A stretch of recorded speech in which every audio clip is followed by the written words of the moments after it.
This is our second Sunday in Lent, and again, the Old Testament reading carries the notion of covenant. Last Sunday we heard the Noah story, where following the flood, God makes a covenant, a promise, by hanging up God's bow in the sky. I will not ever again destroy the earth in that way. This is a universal covenant. The children of Israel, the people of the covenant, the patriarchs and prophets are as yet nowhere in sight in the Noah story. The promise is to all humankind.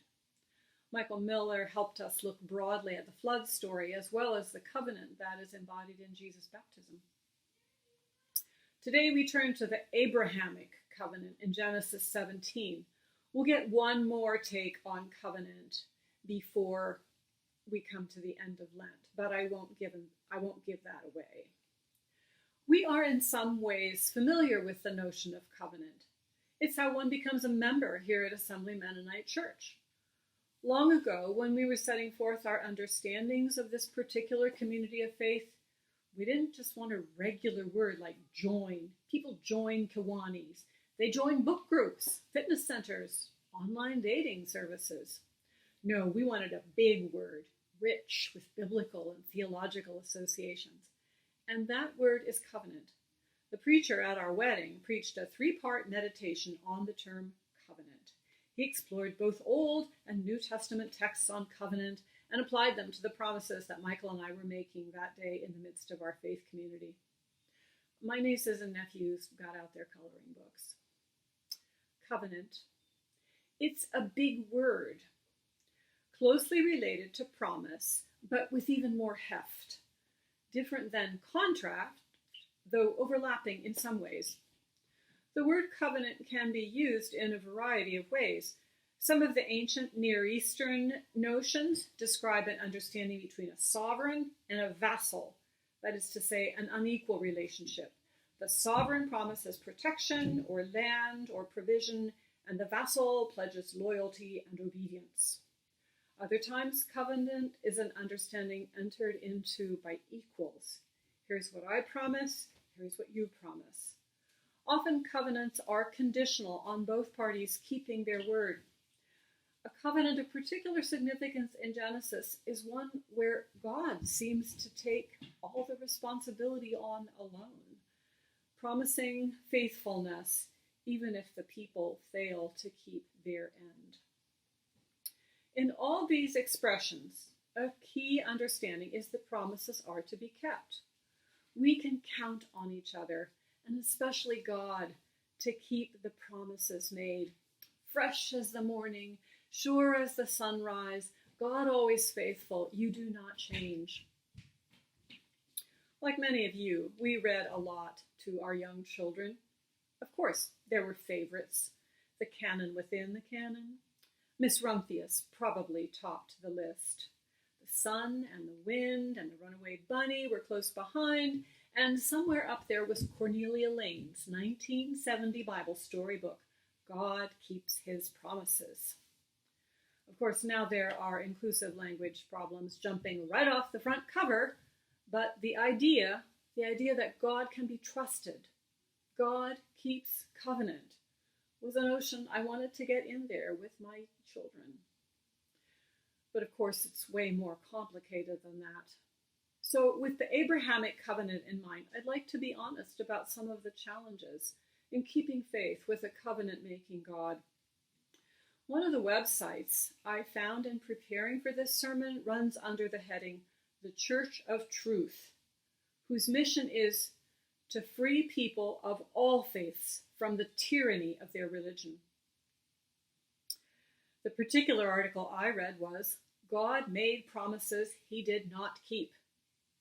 This website is painful reading for the literalism it applies to the text, the quoting of the King James Version, the grammatical errors, and the struggles borne by the writers and the readers of this site. Another article I found was entitled, How to Obtain the Promises of God. Equally painful reading, frankly. So how are we to think about Yahweh, a covenant-making, promise-keeping God, a God who keeps faith with us generation to generation, as the psalmist says.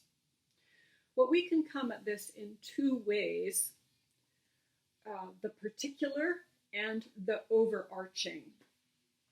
So let's look at the particular as it's presented in Genesis 17. Here the promise is essentially descendants, lots and lots of them. We could also look back to Genesis 12, where Abram is first called to leave his land and go to a new land. Again, the promise is for descendants.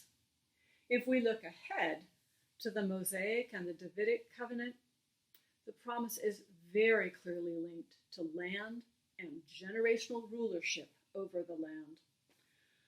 Frankly, those two covenants are more problematic, especially as we've seen them played out in relation to the modern-day state of Israel and the land taken from the Palestinians in the name of the God who is faithful. But if we zoom out and look with the overarching frame, the covenant isn't so much about land. It's essentially about relationship. I will be your God, and you will be my people. I will show steadfast love and mercy. You will love me and your neighbor as yourself. Clearly, there is a special relationship here, and while it's been called exclusive, the various Old Testament writings indicate that the stranger, the sojourner, the foreigner, the widow, the orphan are always to find a place amidst this chosen people. In fact, in many places, it's clear that obedience to Yahweh and the covenant means living justly, showing mercy, walking humbly with God, as in the language of Micah. Who can fault this sort of covenant calling? The bigger challenges come when we treat this as some sort of material exchange. If we love God, God will bless us with health and wealth and children and longevity and the good life. Go a little deeper into the woods with me. Today's gospel reading from Mark 8 throws water on the material exchange view of covenant. And it doesn't come easily for Peter to hear what Jesus is saying. Keeping covenant with me will cost you your life, just as it will cost me my life. Rather than gaining material goods and protection, following after Jesus may strip you of much that looks like material success. Who would want to enter this kind of covenant? Jesus, apparently, and so too the one who sent him. Let me be clear, precious few of us have ever known this kind of costly discipleship. I know I haven't lived with persecution, oppression, grinding poverty heaped on as I cling to my faith. Yet there is a vibrant example around and near us who illustrate a trust in the faithfulness of God in the midst of suffering and the apparent failure of God to deliver on the promises. The Black Church. Here are people who continue to find hope while lamenting the lack of justice, trusting the mercy of God while taking to the streets. From the spirituals to Black gospel, the hymnody of the Black Church sings of longing and hope, confidence and trust. I watched Henry Louis Gates' The Black Church, This Is My Story, This Is My Song, last week on PBS. I found it engaging complex realities, not painting any kind of pie in the sky sort of hope. What a story of a people who testify to the faithfulness and trustworthiness of God. It's worth watching if you like Black gospel or if you're doing anti-racism work. So are there any ways that we can relate to Mark 8 and the hard teachings of Jesus? let me offer a couple other questions that we might more readily answer, situations many more of us often face. Who would want to make lifelong promises that will doubtless be tested and tried, that will limit our options and tie us down? Who would want to commit to others who will doubtless disappoint our expectations and try our patience? Yet a remarkable number of us do exactly that. We parent children. If we give ourselves fully to it, few things challenge us and break open our hearts like parenting children. One of the struggles in parenting very young children is the endless repetition of the daily round.